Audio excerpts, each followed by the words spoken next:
বিশ্বের বৃহত্তম ম্যানগ্রোভ বন সুন্দরবন, প্রকৃতির অপার সৌন্দর্য আর জীববৈচিত্র্যের এই লীলাভূমি আজ আবারও এক রক্তাক্ত আতঙ্কের নাম। ২০১৮ সালের নভেম্বরে ৩২টি জলদস্যু বাহিনীর আত্মসমর্পণের মধ্য দিয়ে যে বনকে দস্যুমুক্ত ঘোষণা করা হয়েছিল, ২০২৬ সালে এসে সেই বনের বুকচেরা কান্না আজ আবারও ভারী করে তুলছে বাতাসকে। ১.৫ বছরে ৬৭ জন দস্যু গ্রেপ্তার হওয়ার পরও কেন থামছে না অপহরণ, কেন কমছে না চাঁদাবাজি? বনের গহীন অন্ধকারে কারা লিখছে এই দস্যুতার নতুন ব্লুপ্রিন্ট? সুন্দরবনের বিস্তীর্ণ জলপথ ও দুর্গম প্রকৃতি, যা একসময় পর্যটকদের আকর্ষণ করত, তা আজ দস্যুদের জন্য হয়ে উঠেছে নিরাপদ আশ্রয়স্থল। বনের উপর নির্ভর করে বেঁচে থাকা সাধারণ জেলে, মোয়াল আর বাওয়ালিদের দিন কাটছে এখন চরম উৎকণ্ঠায়। নদী আর খালে মাছ ধরা কিংবা কাঁকড়া সংগ্রহ করতে গেলেই ধেয়ে আসছে যমদূত। নৌকা থামিয়ে বন্দুকের নলের মুখে জিম্মি করে মুক্তিপণ আদায় করা এখন সুন্দরবনের নিত্যদিনের ঘটনা। পরিস্থিতি এতটাই ভয়াবহ যে জলদস্যুদের সাথে আগাম সমঝোতা বা চাঁদা দেওয়া ছাড়া বনে প্রবেশ করাই এখন অসম্ভব হয়ে পড়েছে।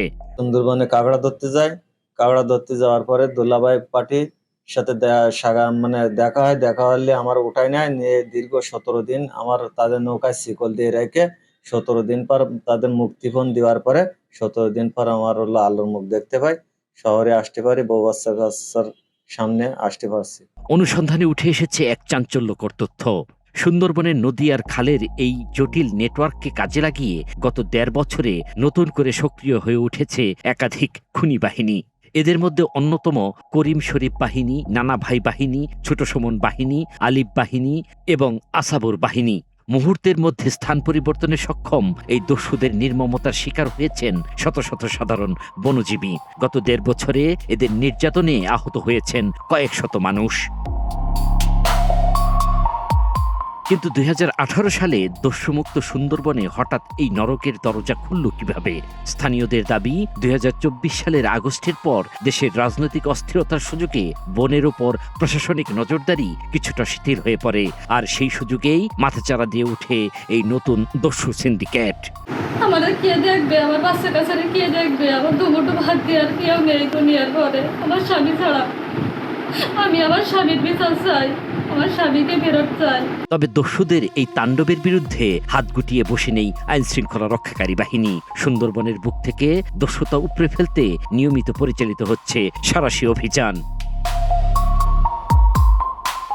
পরিসংখ্যান বলছে, গত ১.৫ বছরে করিম শরীফ, নানা ভাই কিংবা ছোট সুমন বাহিনীর মতো বিভিন্ন চক্রের মোট ৬৩ জন সদস্যকে আটক করা হয়েছে। উদ্ধার করা হয়েছে ৮০টি দেশি বিদেশি আগ্নেয়াস্ত্র এবং ৫৯৯টি তাজা গুলি। একই সময়ে দস্যুদের আস্তানা থেকে অপহরণের শিকার ৭৮ জন জেলে এবং ৩ জন পর্যটককে জীবিত উদ্ধার করেছে পুলিশ। কিন্তু এত কিছুর পরেও নদী ও খালের নিরাপত্তাহীনতা যেন কিছুতেই কমছে না। ইদানিং ওদের কর্মতৎপরতা বেড়ে গিয়েছে। আপনারা জানেন যে খুলনা জেলার একটা অংশ হচ্ছে সুন্দরবনের একটা বড় অংশ হচ্ছে খুলনা জেলার ভিতরে। এর মধ্যে দাকব এবং কয়রাতে আমাদের সুন্দরবনের একটা বড় অংশ রয়েছে, এবং এই বিষয়ে জেলা পুলিশ এবং অন্যান্য বাহিনী, বিশেষ করে র্যাবের সঙ্গে আমরা এই বিষয়ে কথাও বলেছি, এবং কোস্টগার্ড, বন বিভাগ এই নিয়ে কাজ করছে। বনজীবীদের দাবি, শুধু সাময়িক গ্রেপ্তার নয়, সুন্দরবনকে স্থায়ীভাবে নিরাপদ করতে হলে নিয়মিত টহল আরো বাড়াতে হবে, উপড়ে ফেলতে হবে দস্যুদের মূল নেটওয়ার্ক এবং গড়ে তুলতে হবে একটি দ্রুত প্রতিক্রিয়া ইউনিট বা র্যাপিড রেসপন্স টিম। চাঁদাবাজি ও অপহরণের এই ভয়াবহ পরিস্থিতি যদি এখনই কঠোর হস্তে দমন করা না যায়, তবে সুন্দরবন আবারও দস্যুদের অভয়ারণ্যে পরিণত হবে, যা আমাদের অর্থনীতি ও জাতীয় নিরাপত্তার জন্য এক বিরাট হুমকি। সুন্দরবনের এই আদিম আতঙ্ক চিরতরে শেষ হবে কবে? সাধারণ বনজীবীরা কি পাবে বুক ভরে নিঃশ্বাস নেওয়ার নিশ্চয়তা? আল মাসুদ নয়ন, নাগরিক প্রতিদিন।